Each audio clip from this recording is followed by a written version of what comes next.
More than 3 years after a double murder that captured national attention, Brendan Banfield has been sentenced to life in prison.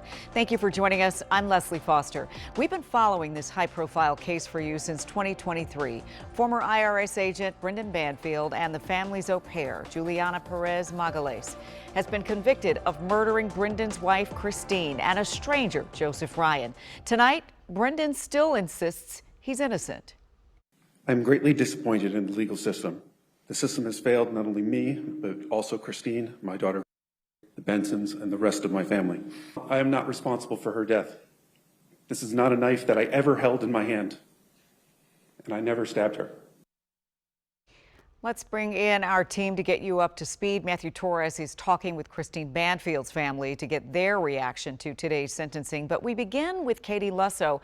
And Katie, let's talk about what happened inside the courtroom, because the judge had some strong words for Brendan Banfield. She certainly did. And when you heard Brendan just now, he talked for about 10 minutes in total. He had no remorse. He really focused on why he believes he was not guilty and the system failed him. And the judge brought that up when she talked about him and why she was handing down this sentence. It is important to mention this was a mandatory sentence, but she brought up the fact that 5 years ago, this would have been a capital punishment case. So he could have been facing the death penalty today. So she said that really speaks to the seriousness of all of this. And again, 5 years ago, he could have been facing the death penalty.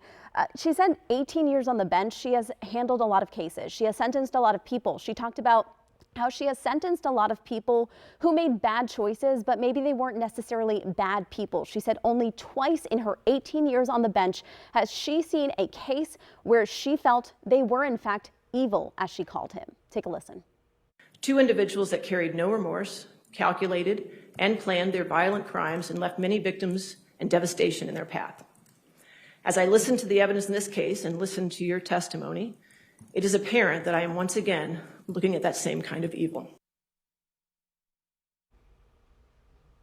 Yeah, she says it with such conviction as she's saying it directly to Brendan Banfield.